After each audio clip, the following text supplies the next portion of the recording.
মুক্তিযুদ্ধকে সুপরিকল্পিতভাবে অস্বীকার করার প্রবণতা দেখা যাচ্ছে। বিস্তারিত দেখুন অগ্রযাত্রার ডেস্ক রিপোর্টে। বিএনপি মহাসচিব মির্জা ফখরুল ইসলাম আলমগীর বলেছেন, মুক্তিযুদ্ধকে সুপরিকল্পিতভাবে অস্বীকার করার প্রবণতা দেখা যাচ্ছে। মুক্তিযুদ্ধের প্রশ্নে আমাদেরও কোনো আপোষ নেই।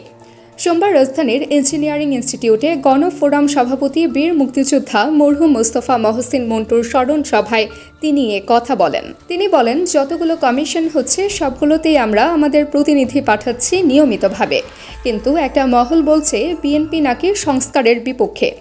দ্ব্যর্থহীনভাবে বলতে চাই, আমরা অত্যন্ত আশাবাদী।